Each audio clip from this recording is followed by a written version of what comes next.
Okay, അപ്പോൾ നമ്മുടെ വെബ്സൈറ്റിൽ ഹോം പേജിൻ്റെ SEO നമ്മൾ കുറച്ച് ഓൺ പേജ് SEOയുടെ കുറച്ച് ഒപ്റ്റിമൈസ് ഒക്കെ ചെയ്തായിരുന്നു, കുറച്ച് ആഡ് ചെയ്യുകയും അങ്ങനെയുള്ള കാര്യങ്ങളൊക്കെ നമ്മൾ ചെയ്തായിരുന്നു.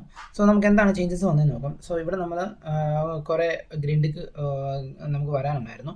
സോ ഇവിടെ നോക്കി കഴിയുമ്പോൾ തന്നെ ഇവിടെയെല്ലാം നമുക്ക് SEO ടൈറ്റിൽ, കീവേഡ്, മെറ്റാ ഡിസ്ക്രിപ്ഷന്, focus keyword 10% of the content എന്ന് കാണിക്കുന്നുണ്ട്.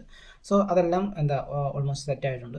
തൊട്ട് താഴേക്ക് വന്നു കഴിയുമ്പോൾ നമുക്കിവിടെ ഫോക്കസ് കീവേഡ് ഫൗണ്ട് എന്ന സബ് ഹെഡിങ്, അതായത് സബ് ഹെഡിങ്ങിൽ നമ്മളിതാണ് ഇതൊക്കെയാണ് നമ്മൾ sub heading H1, H2, H3, H4 എന്നൊക്കെ പറയുന്ന ആ ടാഗുകളെല്ലാം നമ്മളിവിടെ ഇവിടെ നമ്മൾ ക്ലിക്ക് ചെയ്യുമ്പോൾ അറിയാം. ഇവിടെ H2 തൊട്ട് താഴേക്ക് വരുമ്പോൾ ഇതെന്ന് പറയുന്നത് H4. അപ്പോൾ അതെല്ലാം നമ്മൾ ഒപ്റ്റിമൈസ് ചെയ്തിട്ടുണ്ട്. സോ അതുകൊണ്ടാണ് ഇവിടെ നമുക്ക് ഗ്രീൻ ടിക്ക് വന്നിരിക്കുന്നത്. സോ ഇതെല്ലാം നമ്മൾ ചെയ്യണം. അതിനുശേഷം ഇമേജ് ഓൾട്ട്, അതായത് ഇമേജിൻ്റെ അകത്ത്, അതായത് ഇവിടെ നമുക്ക് നോക്കി കഴിയുമ്പോൾ ഹോം പേജിലുള്ളൊരു ഇമേജ് എന്ന് പറഞ്ഞ ഇതാണ്. സോ ഇതിനകത്ത് നമുക്ക് എന്ത് ചെയ്യണം, അതിൽ ക്ലിക്ക് ചെയ്യണം. ക്ലിക്ക് ചെയ്തതിന് ശേഷം ഇതെല്ലാം നമ്മൾ ഒപ്റ്റിമൈസ് ചെയ്യണം. അതായത് നമ്മൾ കീവേഡ് കൊടുക്കാനുള്ളതെല്ലാം ഓൾട്ട് ടെസ്റ്റ് ആയിട്ട് നമ്മളിവിടെ അതെല്ലാം കൊടുത്തു കഴിഞ്ഞാലേ ഉള്ളൂ അത് വർക്ക് ആകത്തുള്ളൂ.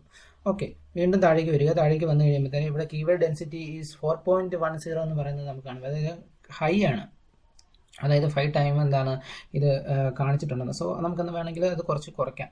ഓക്കെ, കുറച്ചുകൊണ്ട് നമുക്കത് കാണിക്കാൻ പറ്റും. അതായത് കീവേഡ് സ്റ്റഫിംഗ് എന്ന് പറഞ്ഞ രീതിയിലേക്ക് പോയി. അപ്പോൾ നമുക്ക് എന്ത് ചെയ്യണം, ഈ ഒരു ഹോം പേജിൽ ചെന്നിട്ട് എലിമെൻ്ററി ചെല്ലുക. അതിനുശേഷം നമ്മൾ ഇവിടെ നിന്ന് കുറച്ച് ഹോം പേജ് അകത്ത് കുറച്ച് കീവേഡ്സ് നമ്മൾ എന്ത് ചെയ്യണം, റിമൂവ് ചെയ്ത് മാറ്റും. ഓക്കെ, പിന്നെ തൊട്ട് താഴേക്ക് ഇന്റേണൽ ലിങ്ക്സുകൾ നമ്മൾ ബിൽഡ് ചെയ്യണം. അതായത് നമുക്കിപ്പോൾ ഒറ്റ പേജേ ഉള്ളൂ. നമ്മൾ ഈ ഏതെങ്കിലും ഒരു, ഫോർ എക്സാമ്പിൾ, ഈ ഒരു ബട്ടൺ ക്ലിക്ക് ചെയ്യുമ്പോഴത്തേന് എന്ത് ചെയ്യണം, വ്യൂ ഓൾ കോഴ്സസ് എന്ന് പറഞ്ഞ ബട്ടൺ ക്ലിക്ക് ചെയ്യുന്നത് ഇവിടെ ഒരു ലിങ്ക് കൊടുക്കുകയാണെങ്കിൽ നമുക്ക് ആ ഒരു ഇതിൽ ക്ലിക്ക് ചെയ്യുന്നത് നേരെ അത് റീഡയറക്റ്റ് ചെയ്യുന്നത് അങ്ങോട്ടായിരിക്കും. കോഴ്സസിൻ്റെ പേജിലേക്ക് നമുക്ക് റീഡയറക്റ്റ് ചെയ്യിപ്പിക്കുകയാണെങ്കിൽ നമുക്ക് ഒരു ഇന്റേണൽ ലിങ്ക് നമുക്ക് അങ്ങനെ ബിൽഡ് ചെയ്യാൻ പറ്റും. അതായത് നമ്മളിവിടെ വ്യൂ ഓൾ കോഴ്സസ് എന്ന് പറഞ്ഞ ബട്ടൺ ക്ലിക്ക് ചെയ്യുമ്പോൾ നമുക്ക് ഓൾ കോഴ്സസ് എന്ന് പറഞ്ഞൊരു പേജ് നമുക്ക് വേറെ ഉണ്ടായിരിക്കണം. സോ അതിൻ്റെ ലിങ്ക് കൊണ്ട് നമ്മളോട് പേസ്റ്റ് ചെയ്യുക. പേസ്റ്റ് ചെയ്ത് കഴിയുമ്പോൾ അത് ഇതും ആ ഒരു പേജും ഈ ഹോം പേജും തമ്മിൽ കണക്ട് ആവും. കണക്ട് ചെയ്യുമ്പോൾ നമുക്കൊരു ഇന്റേണൽ ലിങ്ക് നമുക്ക് ബിൽഡ് ചെയ്യാൻ സാധിക്കും. സോ അത് നമുക്ക് ഓൺ പേജ് ഒപ്റ്റിമൈസേഷന് ഇമ്പോർട്ടൻ്റ് ആണ്. ഓക്കെ, അപ്പോൾ അതാണ് നമ്മൾ ഇനി ചെയ്യേണ്ട കുറച്ച് കാര്യങ്ങൾ എന്ന് പറയുന്നത്. ബാക്കിയെല്ലാം നമുക്ക് സ്കോർ വന്നിരിക്കുന്നത് 68 ആണ്. ഇനി നമ്മൾ ഒപ്റ്റിമൈസ് ചെയ്ത് കഴിഞ്ഞാൽ നമുക്ക് നല്ല രീതിയിൽ അതിൻ്റെ സ്കോർ കയറ്റി നമുക്ക് നല്ല റിസൾട്ട് നമുക്ക് ബിൽഡ് ചെയ്യാൻ സാധിക്കും.